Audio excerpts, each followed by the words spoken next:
యచట రామకీర్తనం అచట హనుమనర్తనం. యచట రామకీర్తనం అచట హనుమనర్తనం. యచట రామభావనం అచట హనుమభాసనం. యచట రామభావనం అచట హనుమభాసనం. యచట రామకీర్తనం అచట హనుమనర్తనం. నమస్తే, welcome to my channel Gayatri Pavan speaks. ఈరోజు నేను మిమ్మల్ని మా ఊరు నరసింగాపురంలోని అభయాంజనేయ స్వామి దేవాలయానికి తీసుకెళ్తున్నాను. అక్కడ జరిగిన శ్రీరామనవమి ఉత్సవాలను మీకు చూపించబోతున్నాను. శ్రీ మహావిష్ణువు యొక్క దశావతారాలలో రామావతారం పూర్ణావతారం.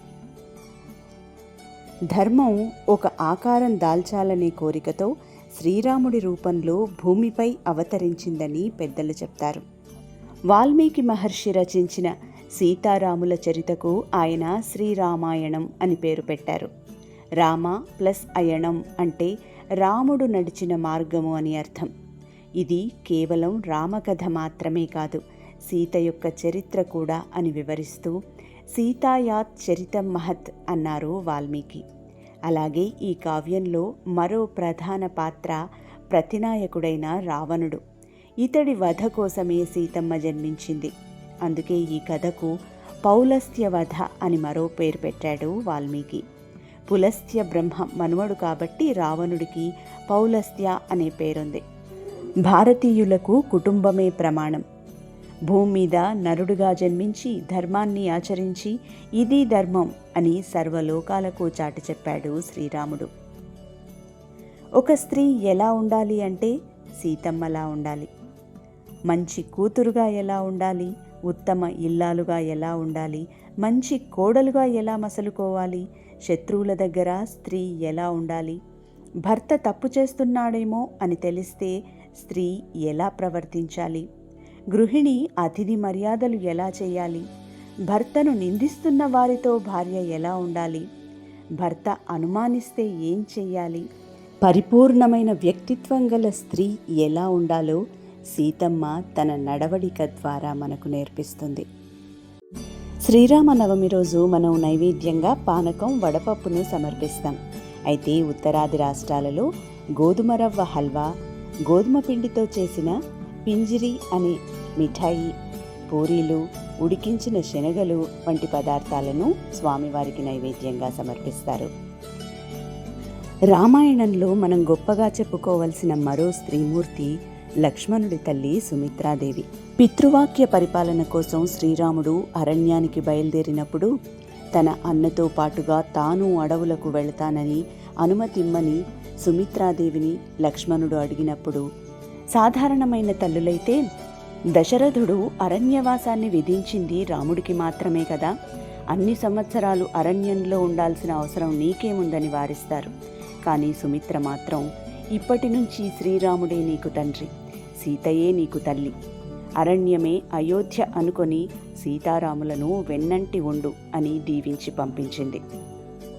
ఇప్పటి కాలంలో దేశరక్షణ కోసం సైన్యంలోకి తన పుత్రులను పంపిస్తున్న తల్లులకు, ధర్మరక్షణ కోసం తన పుత్రులను సన్యాస దీక్షలోకి అనుమతిస్తున్న తల్లులకు సుమిత్రనే ఆదర్శం. అశోకవనంలో రావణుడు సీతమ్మ వారి మీద కోపంతో కత్తిదూసి ఆమెను చంపడానికి ముందుకు వెళ్ళినప్పుడు అక్కడే చెట్టుపై నుంచి చూస్తున్న హనుమంతుడు అనుకున్నాడట, ఎవరి నుంచైనా కత్తిని తీసుకుని రావణాసురుని తలను ఖండించాలని. కానీ మరుక్షణంలోనే మండోదరి రావణుడి చేతిని పట్టుకొని ఆపేసిందట. నేనే కనుక ఇక్కడ లేకపోతే సీతమ్మను రక్షించేవారెవరు అనేది నా భ్రమ మాత్రమే అనుకున్నాడట హనుమంతుడు. బహుశా మనం కూడా ఎన్నోసార్లు ఇలా అనుకునే ఉంటాం, నేను లేకపోతే ఎలా అని. సీతామాతను రక్షించే పనిని ప్రభువు ఏకంగా రావణుడి భార్యకు అప్పగించాడు. అప్పుడు హనుమంతుడికి అర్థమైంది, ఎవరి ద్వారా ఏ కార్యాన్ని చేయించుకోవాలో వారి ద్వారానే రామచంద్రుడు ఆ పని చేయించుకుంటాడు అని. త్రిజట అనే రాక్షసి సీతమ్మకు ఇలా చెప్పడం కూడా హనుమంతుడు విన్నాడు. తనకు ఒక కల వచ్చిందని, ఆ కలలో లంకకు ఒక కోతి వస్తుందని, అది లంకను కాల్చివేస్తుందని, దాన్ని నేను చూశాను అని చెప్పింది త్రిజట. అయితే హనుమంతుడికి ఇది చాలా ఆశ్చర్యం అనిపించింది. ఎందుకంటే ప్రభువు తనను సీతను చూసి మాత్రమే రమ్మన్నాడు, అంతేకాని లంకను కాల్చి రమ్మని చెప్పలేదు. తాను లంకను కాల్చడం ఎలా సాధ్యం అనుకున్నాడు. అయితే త్రిజట ఇది తన స్వప్నంలో చూశానని చెప్పింది కనుక హనుమంతుడు ధర్మమీమాంసలో పడ్డాడు. తను ఇప్పుడు ఏం చేయాలి అనుకుంటూ, సరే ప్రభువు ఇచ్చ ఎలా ఉంటే అలా జరుగుతుందనుకున్నాడు. హనుమంతుణ్ణి చంపడానికి రావణుడి సైనికులు పరిగెత్తుకుంటూ వస్తున్నప్పుడు హనుమంతుడు ఏమీ చేయలేదు, అలా నిలబడ్డాడు. అయితే ఆ సమయంలో విభీషణుడు వచ్చి, అన్నా, దూతను చంపడం నీతి కాదు అన్నాడు. హనుమంతుడికి అర్థమైంది, తనను రక్షించే భారం ప్రభువు విభీషణుడిపై ఉంచాడని. విభీషణుడు ఆ మాట చెప్పగానే రావణుడు ఒప్పుకొని, కోతిని చంపొద్దు, కోతులకు తోకంటే మహా ఇష్టం, తోకకు నిప్పు పెట్టండి అన్నాడు. అప్పుడు హనుమంతుడికి మరింతగా అర్థమైంది, త్రిజట స్వప్నం నిజం కాబోతోందని. ప్రభువు నాకే చెప్పి ఉంటే నేను ఎక్కడి నుంచి నూనె తీసుకురావాలి, ఎక్కడి నుంచి గుడ్డలు తీసుకురావాలి, ఎక్కడి నుంచి నిప్పు తీసుకురావాలి, ఎప్పుడు లంకను తగలబెట్టాలి, ఆలోచనల పరంపరతో ఆశ్చర్యంలో మునిగిపోయాడు. ఇంకొక పరమాశ్చర్యం ఏమిటంటే వాటన్నింటికీ ఏర్పాట్లు రావణుడే స్వయంగా చేయించాడు. అంటే రావణుడితో కూడా తన పనిని చేయించుకోగలిగిన తన ప్రభువు తనకు లంకను చూసిరా అని మాత్రమే ఆజ్ఞాపించడంలో ఆశ్చర్యమేముంది? అందుకే ప్రపంచంలో జరుగుతున్నదంతా ఈశ్వరేచ్ఛ ప్రకారమే జరుగుతుంది. మనమంతా కేవలం నిమిత్త మాత్రులం. రాముడెక్కడ ఉంటాడో చాగంటి వారు చెప్పగా విన్నాను. రాముణ్ణి నమ్ముకుని బతుకుతున్న వారెక్కడ ఉంటారో అక్కడే రాముడు ఉంటాడట.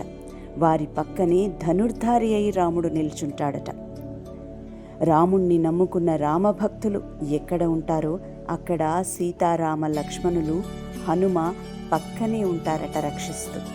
అరణ్యవాసం సమయంలో సీతాదేవి తన పుట్టుక గురించి అనసూయతో ఇలా చెప్తుంది. జనక మహారాజు కృషి యజ్ఞం చేయడం కోసం భూమిని దున్నుతూ ఉంటే నాగలి కొనకు తగిలి ఒక పెట్టె పైకి వచ్చింది. తెరిచి చూస్తే పసిపిల్ల కనిపించింది. అక్కడే ఉన్న జనకుడి భార్య ఆ అమ్మాయిని ఒళ్ళోకి తీసుకోగానే ఆమెకు పాలు పొంగాయట. ఆకాశవాణి, ఈమె నీ కుమార్తె అని పలికింది. వారు ఆ అమ్మాయిని కుమార్తెగా స్వీకరించారు. ఆమెకు సీత అని నామకరణం చేశారు. సీత అంటే నాగలి చాలు అని అర్థం. ఆ తరువాత వారికి ఊర్మిళ పుట్టింది. సీతమ్మ వారు తండ్రి పర్యవేక్షణలో 4 వేదాలు చదువుకున్నారు. సీతమ్మ భూమి నుంచి ఉద్భవించింది. ఆమె ప్రకృతి స్వరూపిణి. సీతమ్మను త్రికరణ శుద్ధిగా నమ్మిన వారికి ప్రకృతి సహకరిస్తుందట. సీతా కళ్యాణం భక్తి శ్రద్ధలతో చేసిన వారి ఊర్లో పంటలు పుష్కలంగా పండుతాయట. రామాయణం పాలతో చేసిన పాయసమైతే అందులోని చిన్న చిన్న కథలు జీడి పలుకుల్లాంటివి. రామాయణం రాముడు నడిచిన దారి అయితే ఆ మార్గం వెంట పూల మొక్కలు, పండ్ల చెట్లు వంటివి ఈ చిన్న కథలు. ఈ సందర్భంగా కొన్ని కథలను గుర్తు చేసుకుందాం. పూర్వం ఓ మహర్షి ఉండేవాడు. కఠోర సాధనతో ఇంద్రియాలను గెలిచాడు. అదంతా చూసిన ఇంద్రుడికి కన్నుకుట్టింది. ఆ ఋషి యొక్క మనోబలాన్ని పరీక్షించాలనుకున్నాడు. మారువేషంలో ఆశ్రమానికి వెళ్ళాడు. చేతులు జోడించి, స్వామి, నేనొక సైనికుణ్ణి, పుణ్యక్షేత్రాలకు వెళ్తున్నాను. ప్రస్తుతానికి ఈ కరవాలంతో నాకు పనిలేదు. మీ దగ్గర భద్రపరచుకోండి, తిరుగు ప్రయాణంలో తీసుకుంటాను అని ప్రార్థించాడు. మొదట ఋషి తిరస్కరించాడు. మళ్ళీ బతిమాలేసరికి, నా ఆశ్రమంలో ఆయుధాలకు చోటు లేదు, నువ్వు అడుగుతున్నావు కాబట్టి కాదనలేకపోతున్నాను అంటూ మొహమాటంగా ఆ ఆయుధాన్ని అందుకున్నాడు. జాగ్రత్తగా తన పీఠం పక్కనే దాచుకున్నాడు. క్రమంగా ఆ కత్తి మహర్షికి ఊతకర్రలా మారిపోయింది. దర్భలు ఏరుకోవడానికైనా, కందమూలాలు తెంచుకోవడానికైనా కత్తి పట్టుకొనే వెళ్ళేవాడు. గతంలో ఏ పామో కనిపిస్తే పక్కకు తప్పుకొని దారి ఇచ్చేవాడు. ఇప్పుడు కత్తితో నిర్దాక్షిణ్యంగా చంపేస్తున్నాడు. వేట కూడా అలవాటైపోయింది. మనసు మునుపటి సున్నితత్వాన్ని కోల్పోయింది. క్రూరంగా మారిపోయింది. ఆధ్యాత్మిక సాధన అటకెక్కింది. తపోబలం కరిగిపోయింది. మరణం తర్వాత రౌరవాది నరకాలకు వెళ్ళాడు. సంగాత్ సంజాయతే కామః. చెడు సాంగత్యం మనసును మలినం చేస్తుంది, క్రౌర్యాన్ని ప్రేరేపిస్తుంది.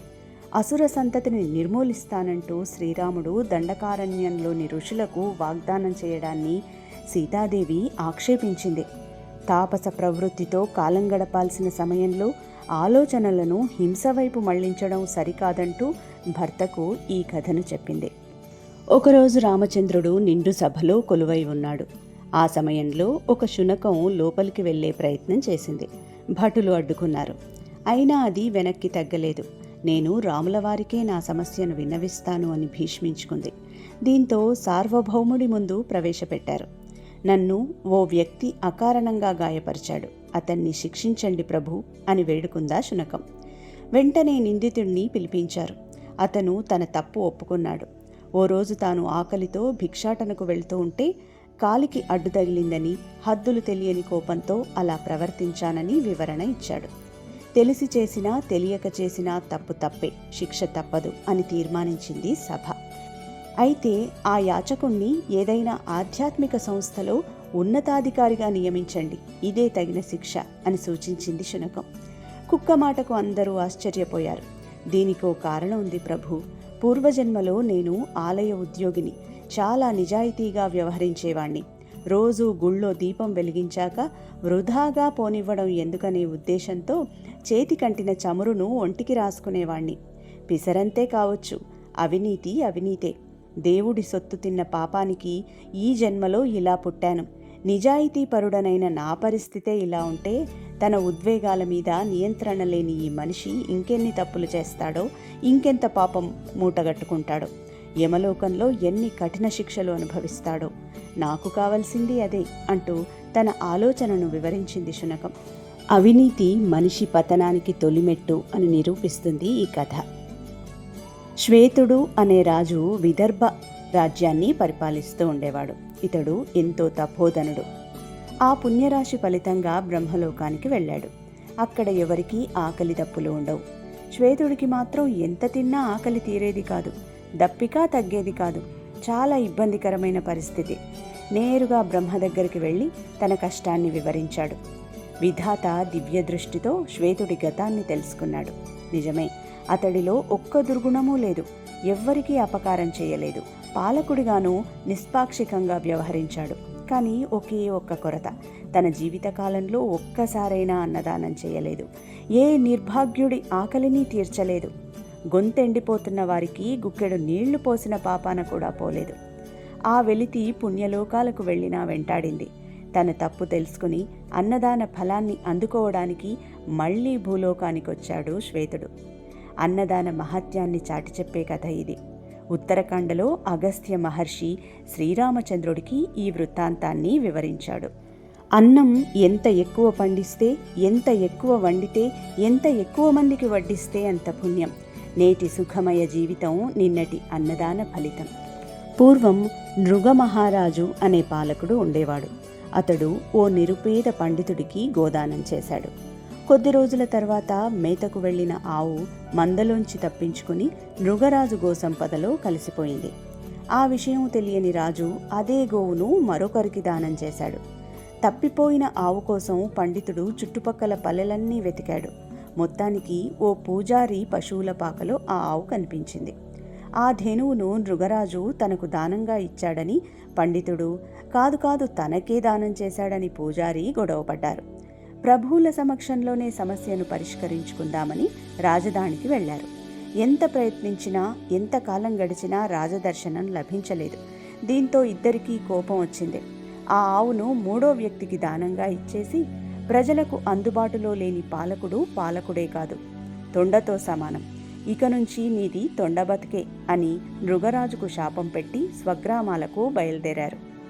ఎన్ని రాజకార్యాలు ఉన్నా ప్రభు అనేవాడు ప్రజలకు చేరువలో ఉండాలి. కాబట్టి తన కోసం ఎవ్వరొచ్చినా వెంటనే అనుమతించమని చెబుతూ శ్రీరాముడు లక్ష్మణుడికి ఈ కథను వినిపించారు. ఇది కూడా రామాయణంలోని ఉత్తరాఖండలో కనిపిస్తుంది. పూర్వం ఓ కిరాతుడు వేటకు వెళ్ళాడు. ఎదురుగా పులి కనిపించింది. భయంతో పక్కనే ఉన్న చెట్టెక్కి కూర్చున్నాడు. అప్పటికే అక్కడ ఓ ఎలుగుబంటి విశ్రాంతి తీసుకుంటుంది. మనిషి అలికిడికి దాని నిద్రమత్తు వదిలిపోయింది.